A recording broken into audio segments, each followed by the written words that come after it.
Boa noite, rapaziada. Boa noite, meus amigos e minhas amigas. Estamos no ar com um hangout que eu poderia dizer um hangout tipo sessão extraordinária, porque é o primeiro hangout que eu faço sozinho, em que também é um hangout cujo tema não é um tema externo aos meus assuntos, quer dizer, um hangout do universo da minha produção, do meu trabalho, que é o disco que eu estou fazendo. Eu estou no meio da produção dele, o meu projeto chamado Rigor e Misericórdia, que eu decidi, por uma alternativa de lançá-lo em crowdfunding, por achar que isso é uma medida pioneira, é uma tentativa criativa de abrir e ampliar as maneiras de comercialização de CDs e discos e shows e seja lá o que for.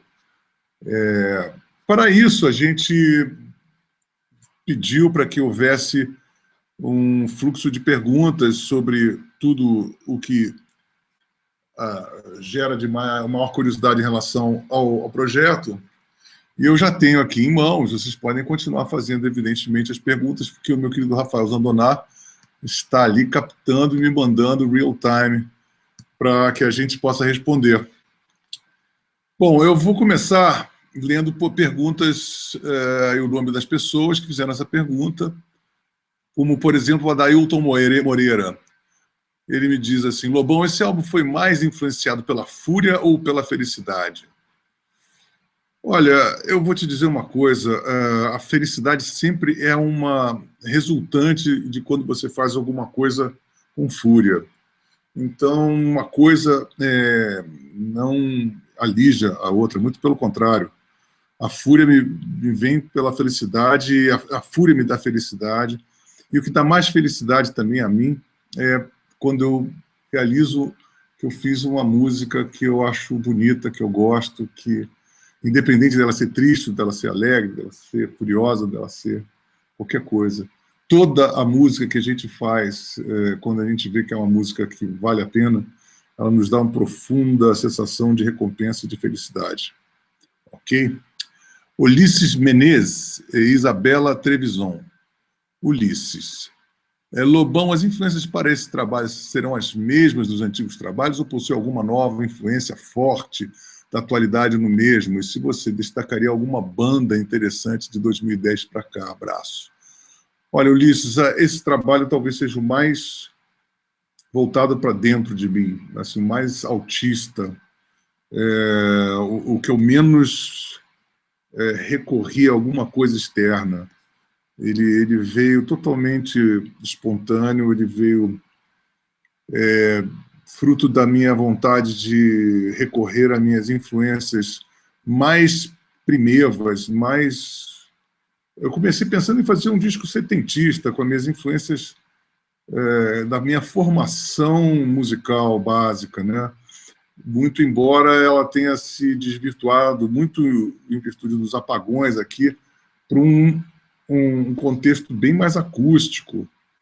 Eu acabei fazendo um disco quase semiacústico, de tão acústico, que tantos apagões que tiveram aqui na minha área, e eu me vali de vários instrumentos. Quer dizer, os instrumentos acabaram sendo muito mais influentes na feitura das músicas do que qualquer outra coisa externa. Por exemplo, eu pego uma viola caipira e fiz 3 músicas para esse disco. A Ação Fantasmagórica à Distância, o Rigor e a Misericórdia e a Posse dos Impostores. E esse instrumento ele dá muito o diapasão do que vai ser, muito embora também os instrumentos, como a viola caipira, ela poderia me direcionar para uma coisa mais modal, mais nordestina. Ela me direcionou para coisas como chorinho, música celta, ou até Beethoven, sabe? Mesmo eu não tendo essa intenção, mas é o que veio, o que apareceu. Tem muito violão seresta também, que é um violão que eu comecei a tocar quando criança. Eu recuperei esse violão, que é o violão Del Vecchio, o modelo seresta. Eu fiz músicas como O Que é a Solidão em Sermos Nós, Uma Ilha na Lua, gravei alguma coisa qualquer com ele, e ele está muito presente no disco. O Gretsch de 12 cordas também está muito presente. E tem músicas de synth também, a abertura do disco é toda uma música instrumental, que eu toco synth, como se fosse um órgão, modelo Frankenstein, assim, uma coisa meio tragicômica. A Posse dos Impostores foi feita também em teclado. Então varia muito, assim, as músicas foram, por exemplo, Os Vulneráveis foi feito para guitarra. Eu gostaria de ter feito mais músicas para guitarra nesse disco, mas em virtude dos apagões, todos os temas que eu fiz para guitarra eu acabei não concluindo, eles estão todos, provavelmente usarei nos próximos discos. É isso. Isabela, quais estão sendo suas maiores influências para o novo álbum? Olha, Isabela, como eu falei isso para o Ulisses, basicamente musicais são assim. Agora, eu tive muitas influências poéticas, assim. Eu tive lendo muito T.S. Eliot, tive lendo muito o Yeats, o Cervantes, o Paul Valéry, Baudelaire. Eu sempre leio quando eu vou fazer um disco para poder me inspirar. Então, em muitos poetas, né? E filósofos também, livros, etc. E tal. Sem falar no próprio Olavo de Carvalho, que foi através de um ensaio dele que veio a origem do título, né? O Rigor e a Misericórdia. Paulo Brito, Lobão, a recompensa que envolve ingressos para show valeria para o seu show do dia 23/7, Natal? Paulo, o seguinte, as recompensas elas só vão valer a partir do momento em que o prazo da Quicante estiver fechado, quer dizer, fechamos o repertório, fechamos o orçamento, fechamos o projeto do crowdfunding. Aí sim, todas as recompensas vão valer. Tá? Até então, a gente vai ficar esperando fechar todo o budget. Beth, a misericórdia que você cita no nome do disco e na música tem a ver com a autoaceitação e com a realização plena que você sente nesse momento? Olha, Beth, eu procurei, antes de mais nada, um título que tivesse essa dualidade, por eu ser, basicamente, um compositor dual, no sentido de fazer músicas muito violentas e muito delicadas. Isso eu acho que eu nunca, em disco nenhum, eu fugi a essa característica. Uns mais ressaltadamente, outros menos. Nesse, como eu quis fazer um disco muito violento, ele acabou se tornando bem mais delicado do que eu imaginava, eu achei que um título dual seria viria muito a calhar. Então, estava lendo, como eu falei antes, esse ensaio do Olavo, quando eu vi o Rigor e a Misericórdia, eu interpretei como o rigor como uma coisa de severidade e a misericórdia como um fator de delicadeza. É claro que eu sou uma pessoa que também aplico muito rigor em mim, sou uma pessoa muito rigorosa com os meus métodos de trabalho. E poderia desdobrar esse significado de rigor e misericórdia para a vida cotidiana, né? Para a nossa vida pública, política. O rigor a gente tem que exigir da lei. E a misericórdia nós devemos doar a nossos inimigos. Então, é um título que tem uma abrangência muito grande e uma quantidade de significados muito grande também, todos eles pertinentes ao disco. O William Schatz, uma pena, Lobãozinho, mas não tenho grana para ir ao seu show em Blumenau.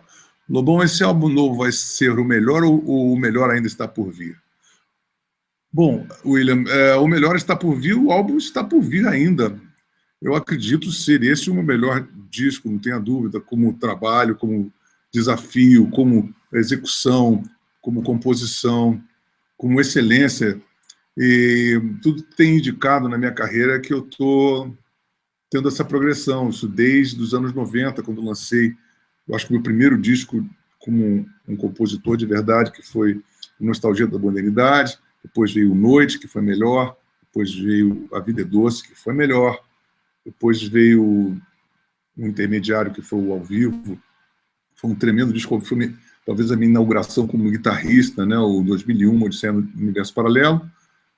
E aí veio o meu disco que eu considerava favorito até então, que era o Canções Dentro da Noite Escura. Em termos de qualidade de projeto, gravação, ele prosseguiu em 2007 com o Acústico MTV, que acabou ganhando o Grammy de melhor disco do ano, de rock do ano.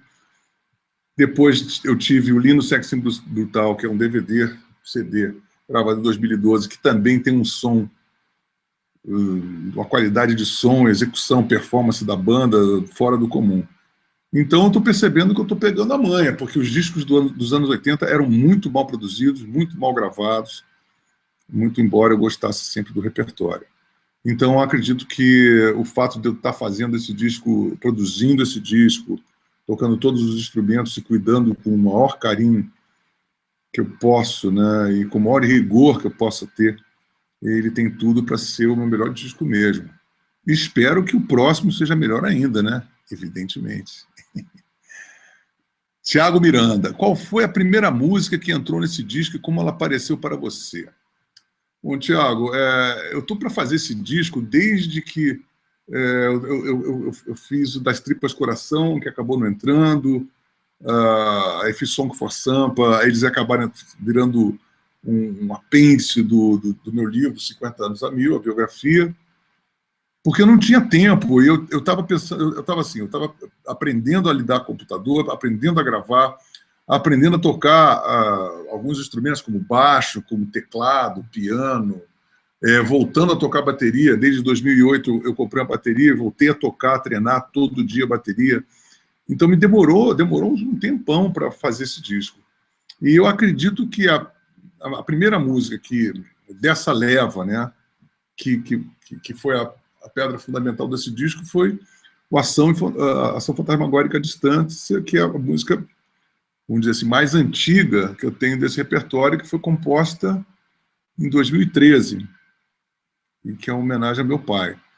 Agora, assim, a temporada, vamos dizer assim, de caça do disco, ele começou no ano passado, em abril de 2014, quando eu compus o que é A Solidão e Sermos Nós. Aí deu um certo espaço, aí entramos em maio, junho e julho, que foi o mês da produção de 8, 9 músicas, né? E aí o disco ficou mais ou menos com a cara do que ele já tem. Eu fiquei esperando fazer umas músicas com uma pedra, outras músicas de piano que eu tinha, e não acabei fazendo por falta das luzes lá da eletricidade. E no finalzinho do ano, para o ano que começou, veio Os Últimos Farrapos da Liberdade, veio Dilacerar, veio a Abertura, veio Uma Ilha na Lua e veio Rigor e Misericórdia. Vieram 5 uma atrás da outra, uma na semana atrás da outra. Eu acho que eu nunca tive uma fase que eu tivesse um espaço tão curto de produção musical, tendo que se relevar que eu estou fazendo as letras, as músicas, os arranjos e tendo que estudar a execução de cada instrumento, né? E também estou gravando, né? Sem assistente.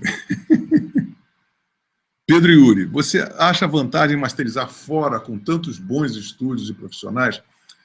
Pedro, eu acho o seguinte, masterização é uma questão não só assim, é claro que os equipamentos de masterização são infinitamente mais caros e muito menos acessíveis a todo mundo. Assim, então, aqui no Brasil, você tem excelentes masterizadores, sim, é verdade. Mas também tem uma questão de conceito, de estética, né? Eu me dei muito bem com o pessoal de Abbey Road, que masterizou o Lindo, Sexy e Brutal, e ficou uma perfeição, ficou maravilhoso. E eu tendo, sabe, se tudo der certo, a masterizar Abbey Road, porque eu já conheço o cara já conhece o meu gosto, ele já porque o masterizador tem que ter um entendimento musical, não só técnico, né, para saber tratar da sua música. Então também vai muito da coisa pessoal, não é porque aqui no Brasil ou lá fora. Calhou disso acontecer e eu espero continuar. Fora o fato de que em Abbey Road tem um tipo de maquinário que só tem em Abbey Road, né? Porque são coisas antiquíssimas que eles têm lá, máquinas antiquíssimas misturadas com equipamentos de alta tecnologia, fora um pessoal e uma estética muito definida. Mas é isso. Vamos lá. Aí o cara assim, Lobão, você volta para a TV? Olha, espero que não, Renan. Por enquanto eu estou muito, muito focado no meu disco e no meu livro, né? O Carlos Henrique Rutz falou, numa entrevista recente, o Miranda disse que era impressionante como você tinha claro o modo de incluir as cordas no acústico. Essa ingerência, no geral, facilita ou dificulta a vida na estrada com teus músicos, dado que o nível de exigência sobe? Teu baterista atual é preciso e letal como um serial killer. O Cardozão é o maior batera do Brasil, sabe? Tanto no nível de potência, técnica, elegância, estética, e como uma pessoa maravilhosa, uma pessoa incrível. O Cardoso tudo que ele tem de assassino como um baterista, ele tem de uma figura, um doce de criatura, uma pessoa maravilhosa, um grande amigo, um grande irmão. E um cara que, com toda a técnica que ele tem, me ajuda, por exemplo, ele que me emprestou a caixa para tocar, uma caixa de cobre maravilhosa, que mudou toda a minha vida para gravar a bateria. Então, eu tenho uma relação com meus músicos, ela sempre foi maravilhosa, sabe? Todas as minhas bandas que eu compus no transcorrer da minha vida, na minha trajetória, eu só tive amigos, só angariei amigos, irmãos, Rodriguinho Santos, o Cadu, o Nani, o Marcelo Susequins. Eu só tenho amigos, sabe? O Torquato Mariano, eu tenho assim, um range enorme. Fred Maciel na batera, na época o Bruno Marajubinha, olha, quanta gente, né? Assim, tem grandes, o Dudinha Lima, o André Caciabava, poxa, são todos meus grandes amigos e tenho profunda admiração e orgulho de ter tocado com todos esses caras. E quando a gente toca, olha, o clima é sempre muito, muito querido. Eu sempre tive uma atmosfera maravilhosa dentro das minhas bandas. Tá? Aí sim, o Paulo Lima. Não, assim... Bom, fale sobre a participação do Roger nesse projeto. O Roger, eu adoraria fazer uma música com o Roger, a gente ficou combinado de fazer, mas, por enquanto, ele não apareceu. Eu espero que no próximo projeto eu tenha parceria com o Roger. Viu, Roger? Você está cobrado, hein? O Arnaldo Pinheiro Costa Gaio me perguntou, Lobão, prazo para fechamento do projeto vai aumentar? Como estamos? Falta muito para viabilizar o projeto? Arnaldo, o prazo ele é flexível. Eu espero que a gente agora, eu vou fazer com mais concentração, mais propaganda sobre esse projeto, porque eu quero muito fechar nesse prazo. Eu quero muito sincronizar a saída desse disco em novembro, junto com o livro, porque o livro trata sobre o disco. O nome do livro é Em Busca do Rigor e da Misericórdia, e cada capítulo é dedicado à feitura de uma música. Eu falo como eu fiz, quais instrumentos que eu toquei, quais os livros que eu estava lendo, o que estava me circundando emocionalmente, politicamente, durante o transcorrer de cada feitura de cada música.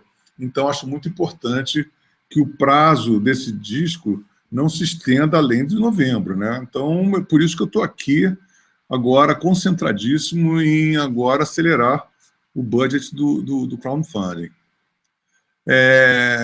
Paulo Lima, deve ter umas 18 faixas ou 20, fazer tipo os grandes fazem lá fora, 12 faixas normal e uma versão de luxo com algumas músicas e mais. Bom, eu tenho um critério próprio, que é o seguinte, ele acaba quando termina. Eu achei que eu ia fazer 15, mas eu acho que 14, porque às vezes você faz músicas, elas são maiores, tem músicas de 5 minutos, então, se você faz músicas de 2 minutos e meio, é uma coisa. Se você faz música de 5 minutos, é outra coisa, né? E o disco tende a ser maior, exceto A Esperança é Praia de Outro Mar, que tem 2 minutos e 55 segundos. Mas as outras têm 3 minutos e 50, 4 minutos. Então, achei que 14 músicas era mais do que necessário, mais do que suficiente.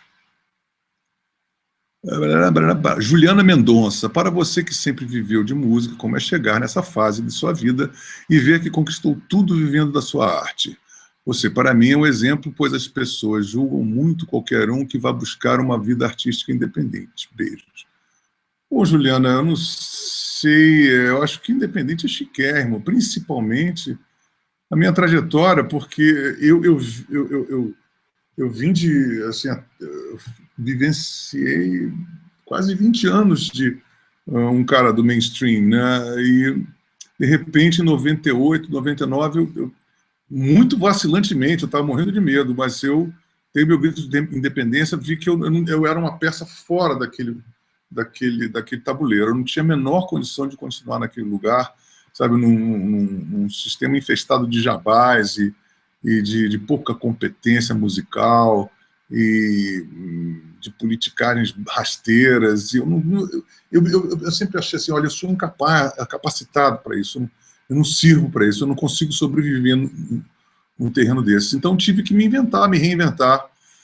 Aí criei a Universo Paralelo, eu comecei a fazer discos em casa, ainda com ADATs, cara, uma coisa super ancestral, e colocar os discos em banca de jornal, que deram mó certo até 2008, quando algumas prefeituras começaram a fazer leis que proibiam CDs anexados às revistas. Então a gente lançou a revista Outra Coisa, de 2003 a 2008, a gente lançou uns 50 artistas na revista, com CDs inéditos. E aí começou a dar piti no Sul, quando algumas cidades começaram a proibir, nós tínhamos um grande mercado no Sul, disco encartado, né? Então, aí começou também a cópia do CD virgem, passou de 2 centavos para R$1,30, quer dizer, inviabilizou total essa parte. E aí a gente ficou procurando, durante esses anos todos, uma forma. Voltei a ter alguma relação com as gravadoras quando fiz uma parceria com a Sony Music para lançar o acústico MTV. Não foi a parceria mais feliz para ambos os lados. Eu percebi que eu não tenho opções, sabe? Eu não tenho uma gravadora hoje em dia que possa ter um perfil que vá ter interesse no meu trabalho, antes de qualquer coisa, né? Então, se eu não me movimentar e tiver o mínimo de criatividade, eu vou parar, eu vou evaporar. E estou muito animado com o crowdfunding, porque é mais uma tentativa pioneira para poder anexar minhas experiências, mais essa experiência de independência. E fora o fato de que o disco mais independente da minha vida, que ele é feito em casa, na minha casa, aqui em cima, tocado todo por mim, feito todo por mim, quer dizer, mais independente do que isso, impossível, né? E como eu também angariei muito espaço dentro da internet desde o início, do final dos anos 90, eu também não dependo mais de ir para televisão, ou de jornal, ou de rádio. Então, eu estou com um público muito seletivo, selecionado e direcionado. Vamos ver se dá, vamos ver se cola. Eu torço para que isso aconteça, porque se isso der certo, abre também cada vez mais espaço para novos empreendimentos para outros artistas também, né? André Brasil Ribeiro. Qual tem sido o maior prazer em gravar todos os instrumentos sozinho? E se tivesse que escolher uma única música do seu repertório clássico para regravar, com uma nova roupagem, qual escolheria? Bom, primeira pergunta, André. Meu prazer está sendo intenso, e por incrível que pareça, o instrumento que está me dando mais assim, felicidade é tocar baixo. Eu estou adorando tocar bateria, assim, embora me custe um pouco o sofrimento, porque eu tenho que apertar o botão, sair correndo, pegar a bateria do outro lado da sala, enfim, é um sistema quase tragicômico para você gravar, que despende muita energia, mas é um prazer, está sendo um prazer. Está sendo um prazer eu tocar os instrumentos, ambientá-los uns com os outros, e depois você vai ouvir e percebe, parece que é uma banda tocando, sabe? E uma coisa que me dá muito orgulho é que eu vejo que são execuções complexas, não são execuções, isso aqui dá para o gasto, eu estou quebrando um galinho aqui como batera, como baixista ou como guitarrista, não. São coisas complexas de uma banda poderosa, sabe? Então isso dá uma tremenda alegria, né? Uma tremenda satisfação, e é mais uma etapa nova da minha vida, né? Já numa trajetória de 40 anos de estrada, eu poder estar inaugurando mais um processo é muito recompensante. Quanto a músicas do repertório clássico para regravar, poxa, sei lá, nunca pensei nisso, mas não sei, tá aí. Não tenho a menor ideia. Podia ser qualquer uma, qualquer uma.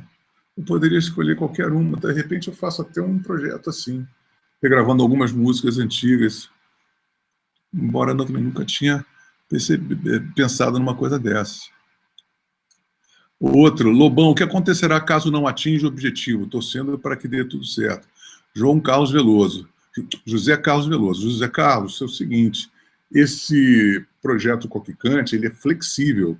Então, se caso ele não atinja a meta dos 80 dias, dos 60 dias, né, a gente vai estender o prazo. A minha missão agora é focar para que esse prazo não se estenda, porque eu quero lançar esse disco o mais rápido possível e fechar essa parada o mais rápido possível. Esse disco já teve para sair no final do ano passado, não saiu por dificuldades dessa mesma natureza, e eu não quero, de maneira nenhuma, esperar esse disco, mais uma vez, ficar na prateleira, né? Cássio Silva. Querido Lobão, gostaria de saber se você também gostaria de ter uma rádio brasileira que divulgasse os artistas compositores ditos conservadores ou de direita. Neste caso, a Rádio Vox, que é uma criação dos alunos do professor Olavo, é a única rádio no Brasil que merece essa atenção, a única que está realmente aberta para isso. Por que duas forças dessa grandeza estão assim tão desunidas, digo, você e esta rádio? Muito obrigado, abraço, sucesso. Olha, eu acho a Rádio Vox um excelente veículo. Agora, eu acho muito errado, seja de que forma for, categorizar ideologicamente um artista, sabe? Ah, eu sou um artista de direita, eu sou artista de... Não, eu sou um artista. Eu não quero ser um artista de um nicho, seja ele qual for, sabe? A arte transcende ideologias, né? E eu luto por isso. Seria uma forma de dependência você ser, olha, você... e de reducionismo, né?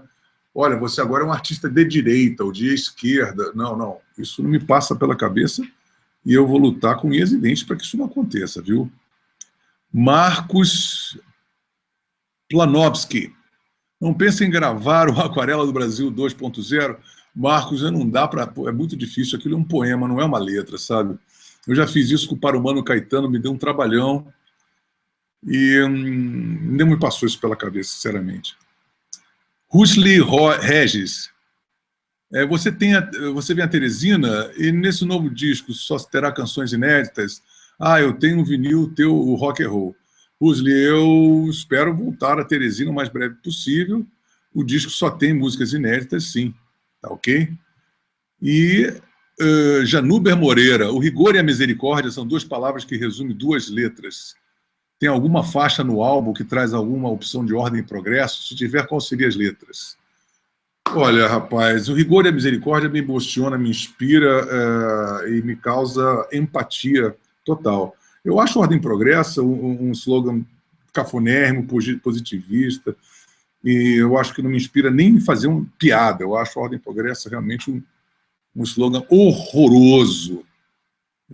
Assim como acho a bandeira brasileira, as cores muito feias, embora jamais desejasse que ela se tornasse vermelha. Regiane Dotel, explique para nós o significado mais detalhado desse título, Rigor e a Misericórdia. Bom, Regiane, eu acho que eu já falei isso de início, né? O Rigor e a Misericórdia é um título que me proporciona a devida dualidade que eu precisava para poder encarar tanto as minhas características violentas e rigorosas como misericordiosas e extremamente delicadas. Anete Regina Pérez. Quanto tempo trabalhou nesse disco? Bom, Anete, fazendo as contas, desde que eu fiz a primeira música, quer dizer, eu fiz a primeira música em 2013, mas eu vou colocar como o ano todo, que o ano que passou, eu gosto de abril de 2014, quando eu falei, estou fazendo o disco pela primeira vez, isso me veio à cabeça, isso é um disco novo, foi em abril de 2014, estamos em julho de 2015, vai fazer 1 ano e 4 meses, né? Que demorou tudo isso para fazer. Eu acho que vou trabalhar até agosto no disco, né? Porque ainda tenho que arranjar algumas coisas, tenho que refazer. Anteontem mesmo eu bolei um vocal para A Esperança é a Praia de Outro Mar, dei um Queen, assim, e tem uma série de coisas que eu vou anexar em várias músicas, então acho que até agosto, setembro, eu vou estar fazendo o disco, fora a parte de mixagem e masterização.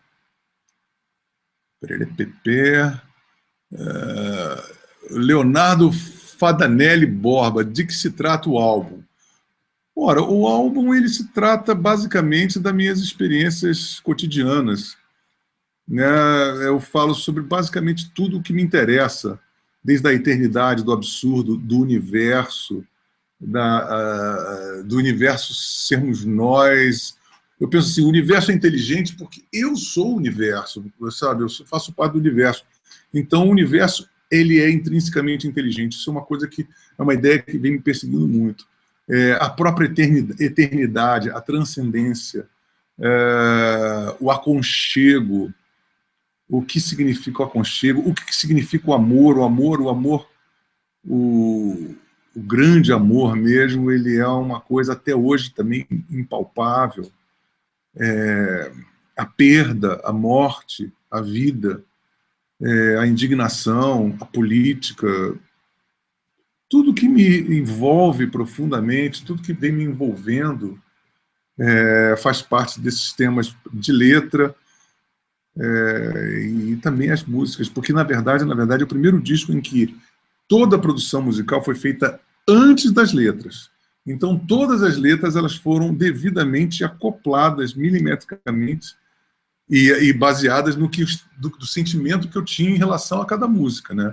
Essa música aqui, isso aqui tem a cara de um aconchego dos meus gatos ao meu redor. Isso aqui tem cara poxa, isso tem cara de ser muito triste. Ou essa música aqui é jocosa, essa aqui é tragicômica. E a partir dali eu fui desenvolvendo as letras, nasceram em função do que as músicas me suscitaram, né? Casinã Willy. Lobão, em algum momento as críticas te desanimaram ou apenas serviram de combustível para a produção?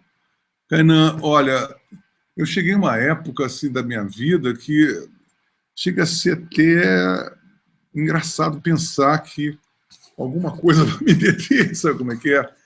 Eu fiz um disco para mim, eu fiz um disco, eu faço agora, sabe, a partir de um determinado momento da minha vida, eu faço um disco que é uma música que me cura a minha alma, sabe, me faz ser uma pessoa melhor. Eu acho que esse é o meu ponto. Então, fica muito difícil algum tipo de crítica ser ou me causar alguma reação que seja positiva, negativa. Isso não me passa pela cabeça. Ou interesse ou desinteresse, não faz sentido nenhum, sabe? Porque é um disco feito todo para mim mesmo. É um disco em que o fator de retroalimentação que eu descobri, que me viabilizou fazer o disco, porque até o momento em que eu pensei que esse disco vai surtir algum efeito, será que as pessoas vão gostar? Eu passei 10 anos desanimado, porque eu já estava de saco cheio de fazer discos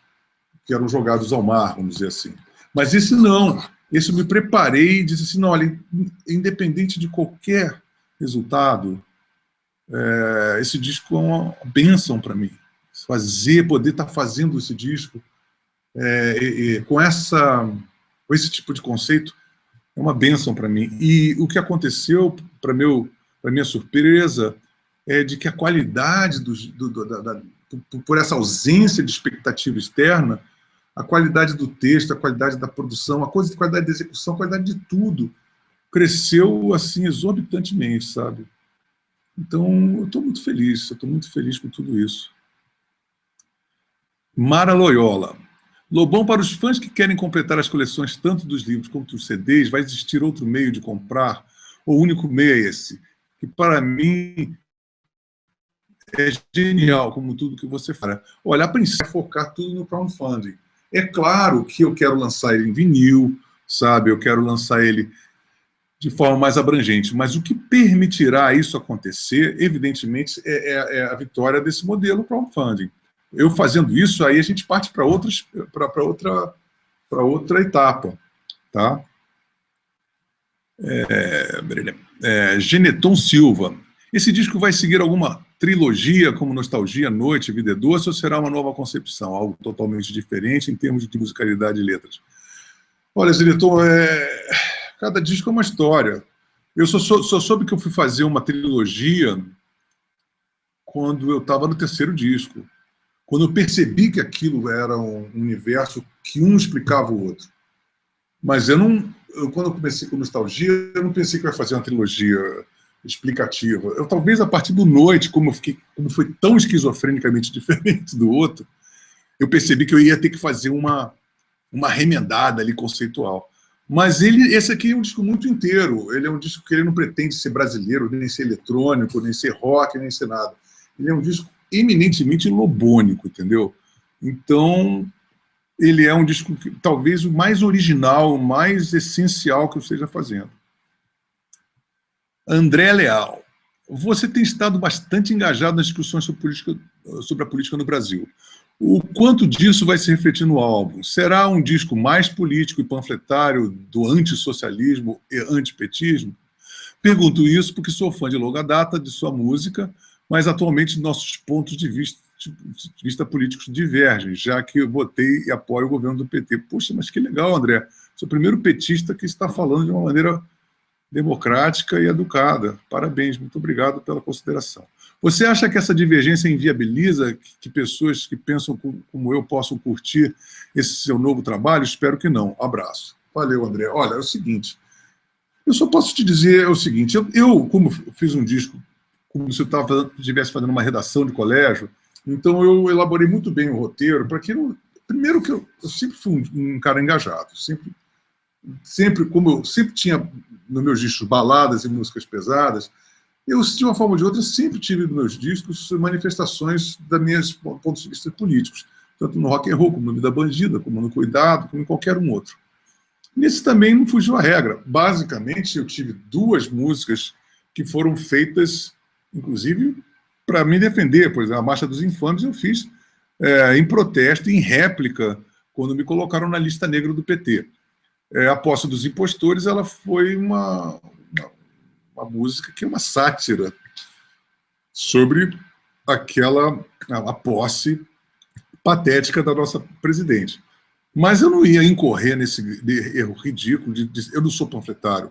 Eu simplesmente acho que a gente, assim, se fosse me resumir sobre o que eu acho de política, assim, sou a favor do livre mercado, da liberdade de expressão, sabe, e da livre iniciativa, basicamente isso. O resto, vamos achar de extrema direita, de extrema esquerda, não sei. Basicamente isso é o que eu sou. E o disco, como eu falei anteriormente, fala sobre temas dos mais variados possíveis, e é um disco muito mais para o delicado do que para o furioso. Eu acho que sim. Ainda não ouvi ele todo, mas eu acredito que ele seja muito bem dosado nesse sentido.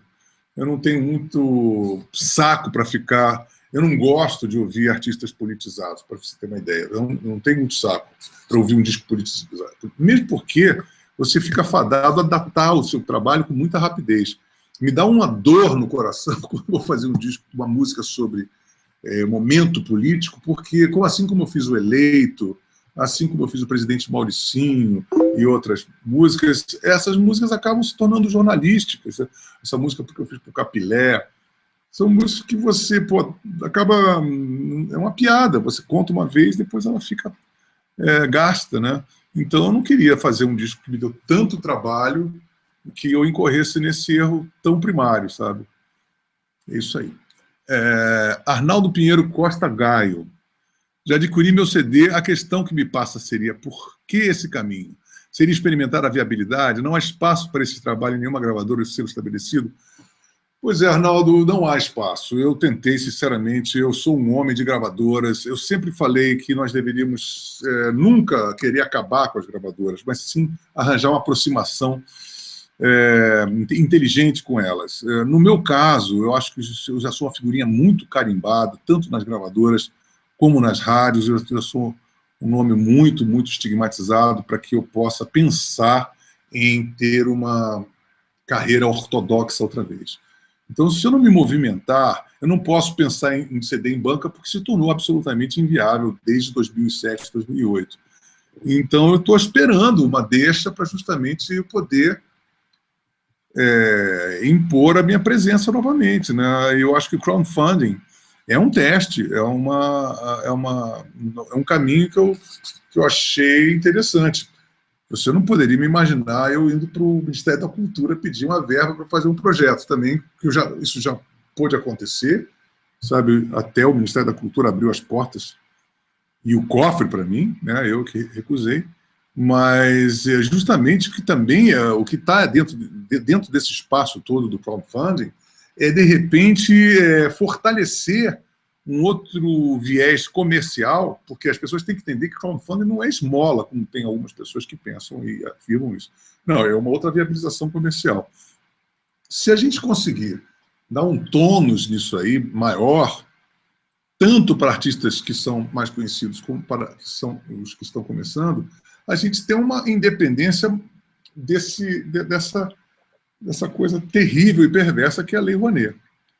E tem pessoas que ficam dizendo, mas, poxa, o crowdfunding deixa você ser tiranizado pelos seus fãs, etc. Isso é uma mentira, até o presente momento.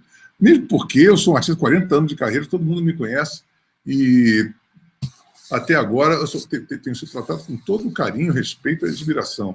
Então, vamos ao desconhecido. O crowdfunding agora é uma coisa que eu quero conhecer com profundidade, aposto e torço para que dê tudo certo.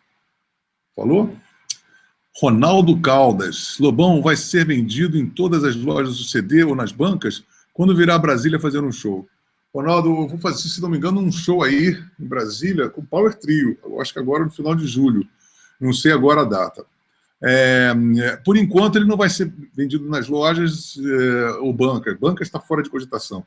Eu espero que depois que o crowdfunding ele esteja finalizado, a gente tenha já de retorno condições de financiar o lançamento em banca de jornal. Eu queria muito lançar em vinil, capa boa, grande, dupla, aquelas coisas todas. Então, são etapas, entendeu? Primeiro, o crowdfunding tem que vingar, porque ele vai ser o alicerce monetário para que eu possa ter grana, para que eu poder mandar para o corte do vinil, poder elaborar uma capa bacana, enfim, ter recursos de distribuição para que isso possa acontecer. Wagner Henrique, que estilo vai ser? O som Lobão mais pauleira ou mesclado com baladas? O meu estilo é pauleira mesclado com baladas, né? Ele sempre foi isso. Eu acho que não existe um disco meu que não tenha músicas pesadíssimas e músicas delicadíssimas, né? Eu acho que é isso. Gabriel Varken... Lobão, vai ter algum som mais pesado, estilo Eu Não Vou Deixar? Olha, A Posse dos Impostores é uma música bastante pesada. Eu estou querendo remixá-la porque achei que ela ficou pouco pesada. Os Vulneráveis é uma música pesada, mas eu acho que o disco tem execuções tem muitas coisas bem progressivas, eu acho. Eu toquei embaixo, às vezes timbrando, pensando no Crazy Squire, como Os Últimos Farrapos da Liberdade. Ele é um disco muito próprio, sabe?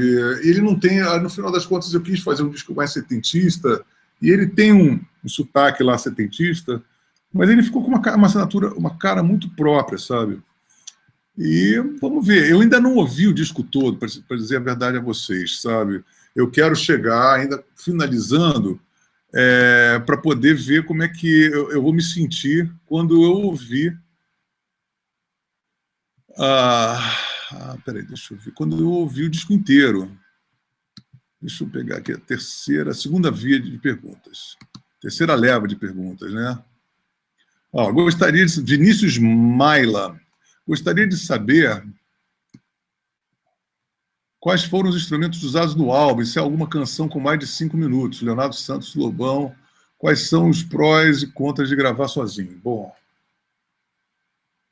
peraí, acho que tem duas pessoas aqui.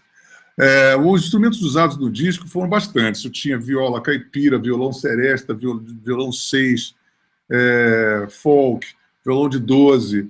Eu usei uma Gibson Black Beauty, uma Telecaster Zaganin, que eu mandei fazer, um protótipo Zaganin com 2 humbuckers. Eu tenho a minha viola, o Rickenbacker de 12, minha Rickenbacker de 12, meu baixo Precision 86, minha batera, que é uma Mapex Saturn Series, e tenho piano, órgão, P3, aí tem uma livraria de instrumentos que variam de Fender Rhodes, vibrafone, órgão de igreja, Hammond órgão, eu usei muito Hammond, usei muito Fender Rhodes, usei muito vibrafone. E usei synth, meu Nord Lead 2, usei muita coisa no Nord Lead. Programei muitos synths diferentes, Glockenspiel também, que assim, Sangramata, eu botei um Glockenspiel que ficou muito bonitinho. Muitos pads, tipo o ARP 2600, né? O Obenheim de 8 vozes, o Minimoog, uso muito Minimoog. Mellotron, usei muito Mellotron.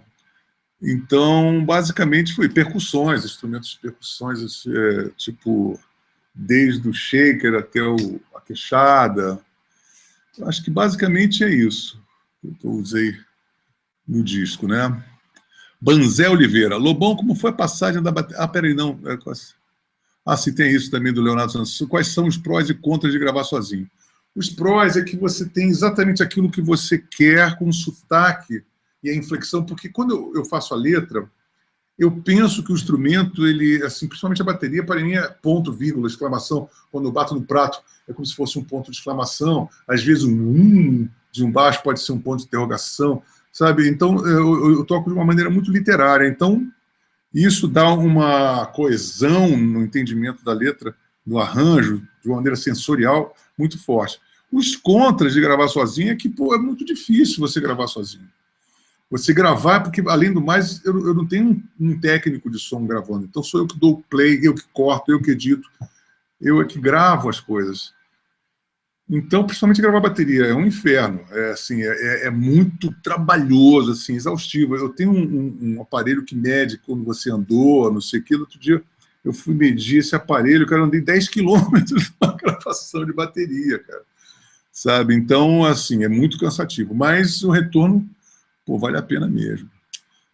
Banzé Oliveira, Lobão, como foi a passagem da bateria para a guitarra? Você chegou a fazer aulas de guitarra? Se sim, com quem? Bom, Banzé é o seguinte, a ordem dos fatores alterou muito o produto. Eu comecei tocando bateria muito cedo, depois também eu comecei 3, 4 anos tocando bateria, com 6, 7 comecei a tocar violão, mas eu nunca toquei guitarra. Eu com 13, 14 anos, 14 para 15 anos, acho que foi, eu comecei a interessar mais por violão, e aí eu entrei na aula, na escolinha do maestro Guerra Peixe, e fui estudar violão clássico, com o professor Nélio Rodrigues, um grande violonista. E queria ser concertista de violão clássico, parei até tocar bateria. E guitarra, eu só comecei a tocar nos anos 80, quando eu gravei meu disco, por acidente. Eu não sabia tocar guitarra, eu tinha conhecimento de violão, mas não sabia timbrar a guitarra, não sabia afinar a guitarra desafinava, saia microfonia. E isso continuou. E eu também não sabia cantar, eu não gostava de cantar. E só ocorreu uma diferença, uma transformação nesse meu ponto de vista a partir de 99, 2000, quando eu tive que sair em turnê e não tinha grana para pagar a música. Eu falei, eu tenho que estudar guitarra para formar um grupo pequeno de banda para poder tocar. Aí eu comecei a estudar guitarra como eu aprendi a tocar bateria, repetindo. Aí eu colocava ergonomicamente os pedais e usei muito da minha independência motora de bateria para poder fazer um estilo que poucas pessoas devem ter, porque eu toco... Se você fechar o olho, parece que tem 2 pessoas tocando. E isso me deu uma trabalheira. Eu tinha que botar o microfone e ensaiar os gestos de como eu apertava os pedais, como aprendi a afinar, aprendi a timbrar ali manual de amplificadores, compressores, efeitos, e acabei me tornando um grande programador de guitarra. Hoje em dia eu tenho um timbre de guitarra muito, muito bonito, cara. Eu aprendi, também vi grandes guitarristas tocando na minha frente, como o Lulu Santos, que é um grande timbrador, um excelente guitarrista. Aprendi muito vendo. Depois eu me lembrei de ver um Guto Barros tocando, um Lulu Santos tocando, um Carline tocando, o Sérgio Dias tocando, sabe? Eu vi todas essas pessoas tocando na minha frente. E na hora que eu, já com 40 e poucos anos, eu recorri a toda essa bagagem, porque eu nunca tinha me interessado por guitarra até então. Mas aula mesmo, não, nunca tive. Milton Ribeiro. Lobão, este novo trabalho será nos moldes do rock and roll, ou como você já deu uma passeada pelo samba, pelo MPB, ou Nostalgia da Modernidade, ou o trabalho terá uma nova cara? Abração, sou seu fã de carteirinha. Milton, é o seguinte, esse disco, como eu falei antes, eu acho que é bem lobônico. Ele é um rock and roll muito, assim, pô... Eu acho que o rock and roll, nesse disco, ele ficou muito confortável dentro dos meus preceitos, sabe, estéticos, assim. Agora, temos muitas baladas, como, por exemplo, Ação Fantasmagórica à Distância, ela é muito brasileira. Ela é meio... Às vezes eu sinto, assim, buquê do Paulinho da Viola, de um garoto, misturado com música celta. Os últimos farrapos da Liberdade eu fiz num bandolim, embora esse bandolim não soe como uma coisa brasileira, ele soa mais como música celta. Tem um violão seresta, que o que é a Solidão em Sermos Nós, por exemplo, é uma música que me faz remeter às músicas dos festivais da canção, entendeu? E às vezes um pouco Beatles também. Então, assim, tem muita coisa folk, né? Como assim, a Esperança e a Praia de Outro Mar, ela tem uma levada folk. Agora eu botei uns vocais que parecem Queen. E tem uma parte do meio que parece o Trem Azul, assim, meio Loborges, meio Clube de Esquina. Quer dizer, então você deve estar percebendo que o disco tem uma série de vertentes, né? Celso Rossato. Como e quando tem início o processo criativo em relação à música? Ela surge com um insight, com um todo, ou ela parte de uma hipótese e você vai experimentando até teorizar e comprovar a ideia inicial? Eu acho que aconteceu meio isso, Celso, porque, por exemplo, as músicas nasceram muito em virtude, como eu falei antes, dos instrumentos. Eu mandei reformar meu violão seresta.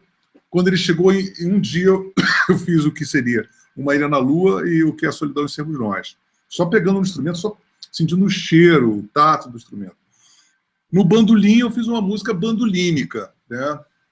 Na viola caipira, eu fiz 3 músicas, mas todas porque aquele instrumento me favoreceu, a afinação, a ergonomia, a ação do instrumento me favorecia fazer aquelas músicas. No teclado também, eu pensei em fazer umas coisas meio... A abertura toda meio assim, grandiloquente, sabe? Mas todos na afeição dos instrumentos. Quer dizer, a partir daqueles acordes, daquelas levadas, daqueles temas, eu achava que aquele tema sugeriria, por exemplo, Profundo e Deslumbrante como o Sol, é um exercício de composição. Eu pensei, eu quero fazer uma música de ascensão, de subida, eu quero me sentir subindo ao céu, eu quero fazer, eu estava com a guitarra, aí eu botei um reverb, botei um delay, botei a guitarra bem pura, assim, e aí comecei a fazer uma sequência de acordes que era ascensional, evidentemente. E ela ficou uma música muito bonita. Aí ela me remeteu a fazer uma letra baseada nesse sentimento ascensional, entendeu? Ou seja, eu não fiz uma letra sequer mesmo as músicas chamadas músicas de protesto, o protesto calhou ou pelo ridículo, ou pelo patético, por exemplo. Na Posse dos Impostores, ela é uma coisa grandiloquente, meio ficção científica.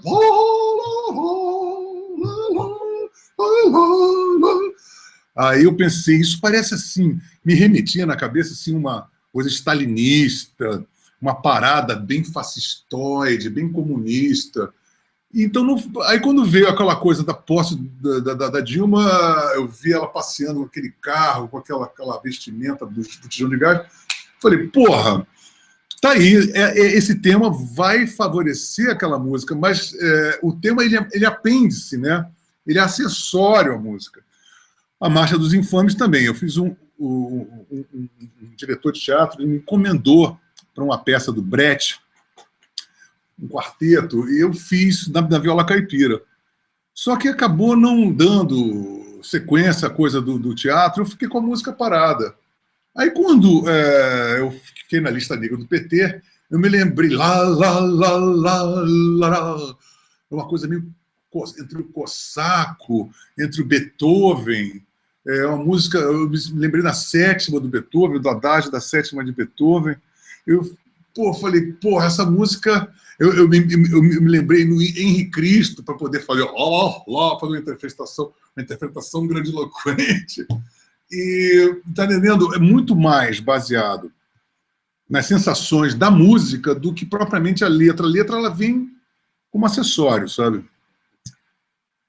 E agora, meus amigos, vamos até a reta final, porque nós temos ainda muitas perguntas. Eu aviso uma coisa para vocês. Eu estou achando muito interessante. Isso ainda tem sexta leva, sétima leva, oitava leva.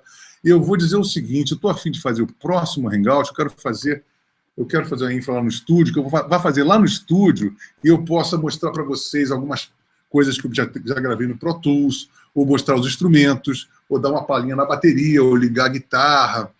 De repente pode ficar uma coisa interessante, né? Mas então nós estamos aqui já para fazer 1 hora, né? Então vamos continuar nessa sequência aqui. Se por acaso não der tempo de todas as perguntas, vocês podem ficar tranquilos que nós vamos falar com vocês, porque eu quero fazer um Hangout na semana que vem. Eu preciso fazer um Hangout na semana que vem. Então vamos lá. Regiane Doutel. Lampião, muito obrigado pela sua presença. Explique para nós o significado mais detalhado desse título, o rigor e a misericórdia. Fico feliz em saber que o título está causando curiosidade nas pessoas. Bom, Regiane, é o que eu já falei anteriormente, o rigor e a misericórdia, eu achei, na verdade, um ensaio, eu falo isso detalhadamente no livro, sabe, que também se chama Em Busca do Rigor e da Misericórdia, que é como eu fiz, e eu mostro aí sim toda a bibliografia do que eu estava lendo, eu pego trecho do livro do Olavo em que eu me inspirei, quando ele faz um ensaio sobre poesia, sobre filosofia, ele coloca como a filosofia seria o rigor, porque ele diz que o filósofo é aquele cara que procura a verdade para si mesmo, e o poeta é aquele que leva a verdade para o outro, né, para o público, e que são 2 pilares da sabedoria, o rigor e a misericórdia. Eu achei isso muito bonito, muito bonito. O livro é muito bem escrito, como é do feitio do Olavo, e é emocionante. Então, eu peguei isso e falei, isso vem a calhar com todo o conceito dual do disco, entre a delicadeza, a violência, e também a coisa que nós estamos vivendo, essa pressão, eu pensando sobre essa pressão ideológica, os maves, e eu pensando que no fundo do coração a minha única coisa que eu tenho que fazer em relação a essas pessoas, que eu posso doar, sabe, é a minha misericórdia. O rigor eu exijo de mim, né? Anete Regina Pérez, quanto tempo trabalhou nesse disco? Bom, como eu falei anteriormente, vai fazer um ano e 3 meses, eu acho que entre o início, em abril de 2014, e agora, um ano e 6 meses vai demorar tudo, se Deus quiser. Alex Marques, qual a formação da banda para o show ao vivo? Alex, boa pergunta, porque para fazer esse disco legal, eu vou ter que formar um quinteto. Quer dizer, eu tenho meu power trio e vou precisar de mais um guitarrista que toque violão e mais um tecladista que também toque violão ou guitarra, porque para poder tocar com conforto os arranjos que foram feitos, que eu fiz muita dobra de guitarra, de violão e de teclado. Então eu espero que até setembro eu tenha já começado a ensaiar esse quinteto, se tudo der certo. Caliban, o Tempest. E Léo Prudence, terá parcerias? Não, esse disco é um disco completamente solo, solidão total. Léo, Lobão, vai rolar alguma participação especial nesse álbum? Não. A única participação real que não sou eu é a do meu sobrinho, que foi agora, está morando em Londres, que ele tocou um solo de guitarra, uma música que eu fiz para a mãe dele, quando a mãe dele estava morrendo. E ele é um grande guitarrista, eu falei que eu queria que ele tocasse essa música e ele que ele compusesse esse solo. E ele se chama João Puig. Eu quero mandar um abração para ele, que além dele estar fazendo esse solo, ele vai ser o cara que vai fazer a capa do disco. Eu encomendei a capa para que ele fizesse, que ele também é um grande fotógrafo, um grande artista gráfico. Bom, deixa eu ver. Do que se trata o Leonardo, eu já falei. E vou falar. Marcelo Vieira, boa noite, Lobão. Não sei se estou certo na minha dedução, mas acredito que esse novo CD foi produzido sob forte influência do... isso aqui nós já falamos, né?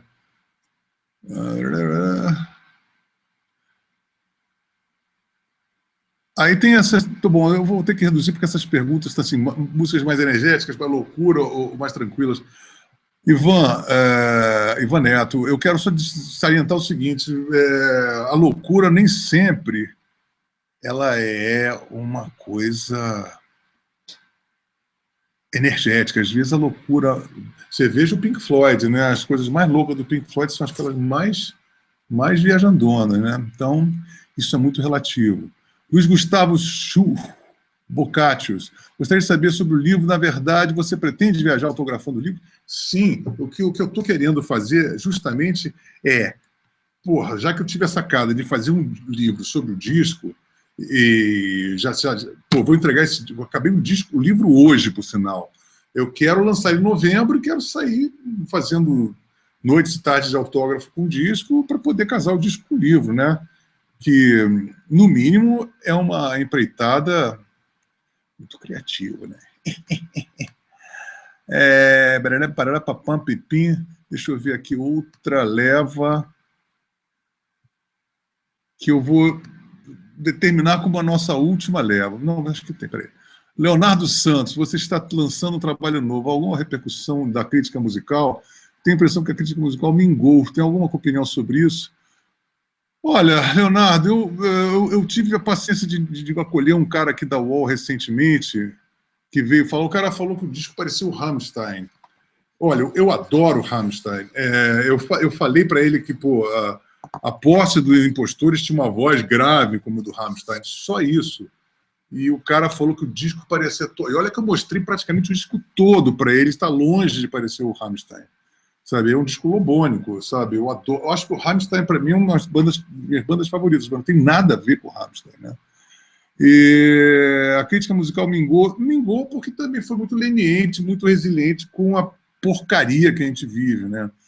Então, assim, uma crítica que não é crítica mesmo mingua, né? E com um cenário desse musical, então você tem uma crítica proporcional ao desempenho musical, que é paupérrimo, né? Você não tem nada interessante rolando atualmente, a não ser os que já são interessantes, os raríssimos, né?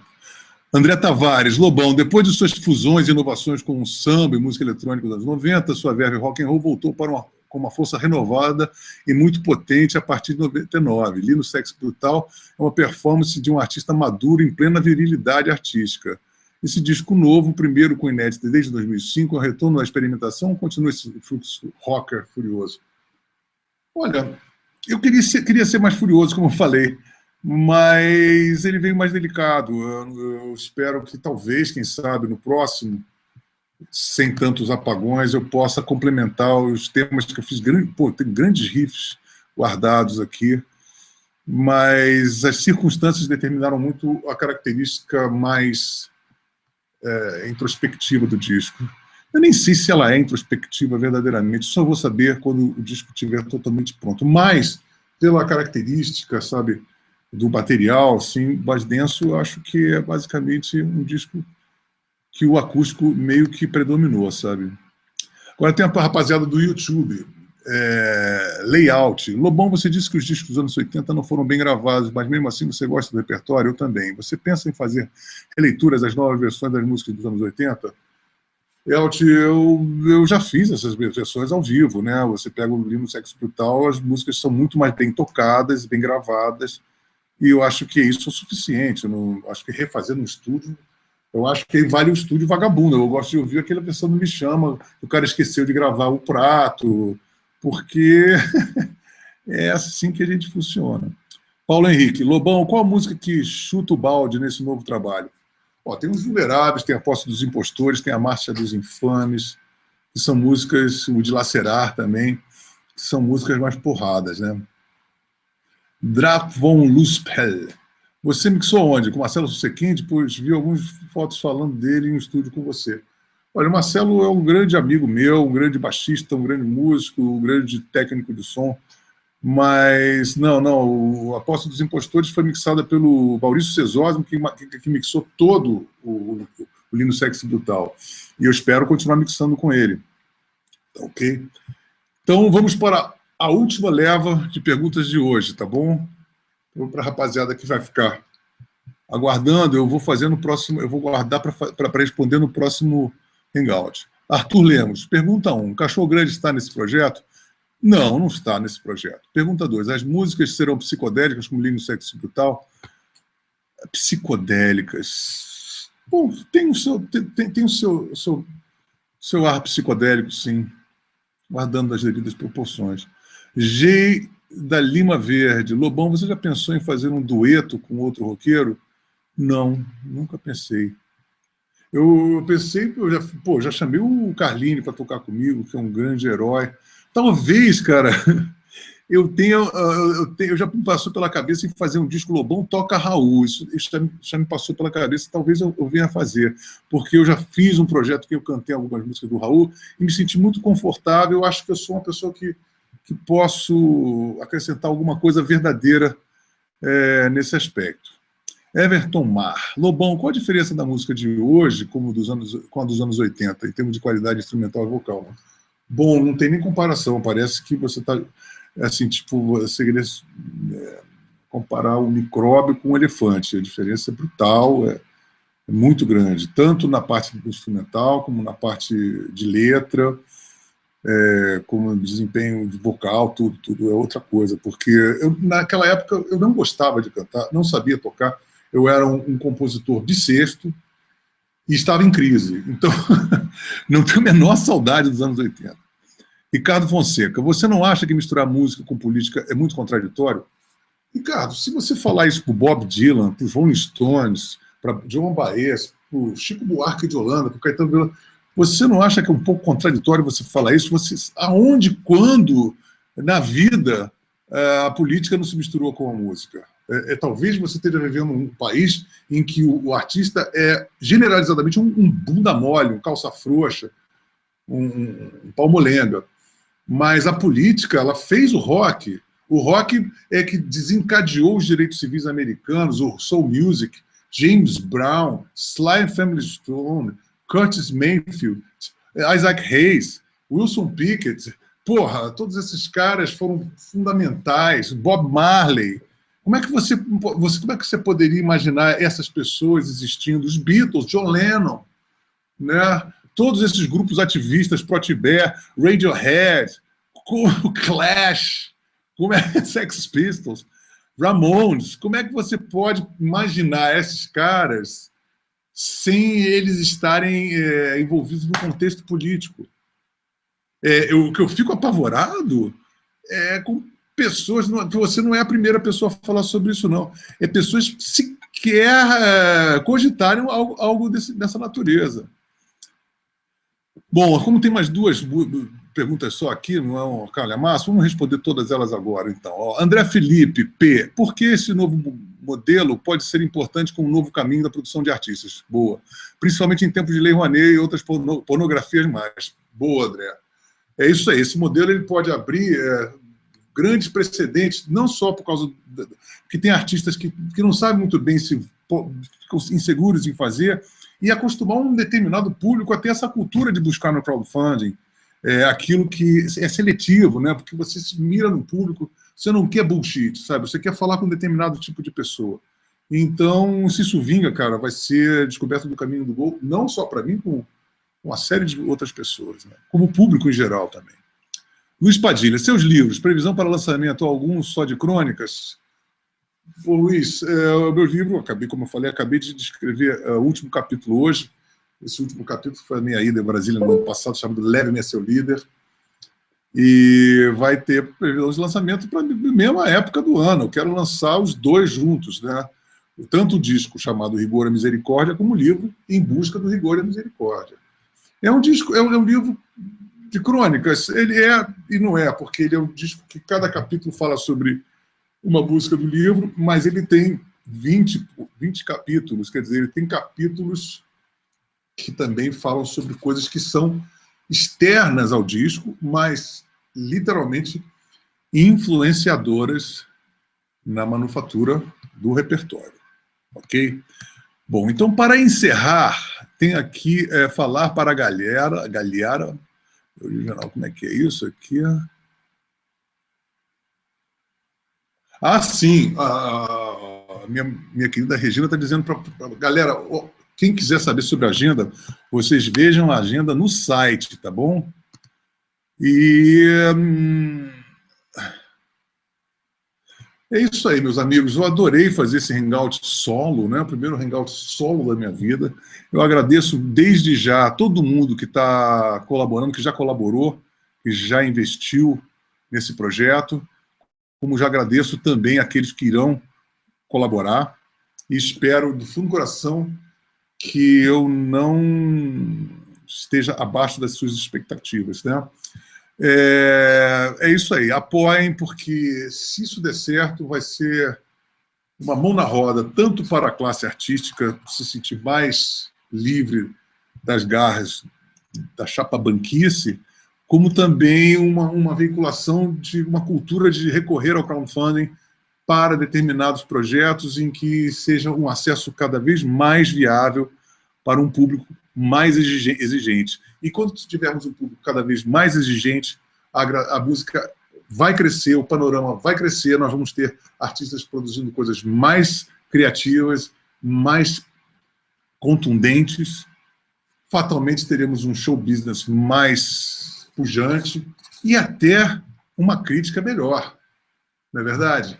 É isso aí, meus amigos. Eu espero vê-los novamente na semana que vem, já lá em cima, onde eu vou fazer uma verdadeira jam session solo, ok? Aqui está o Rigor e Misericórdia. Muito obrigado, uma boa noite para vocês e até semana que vem.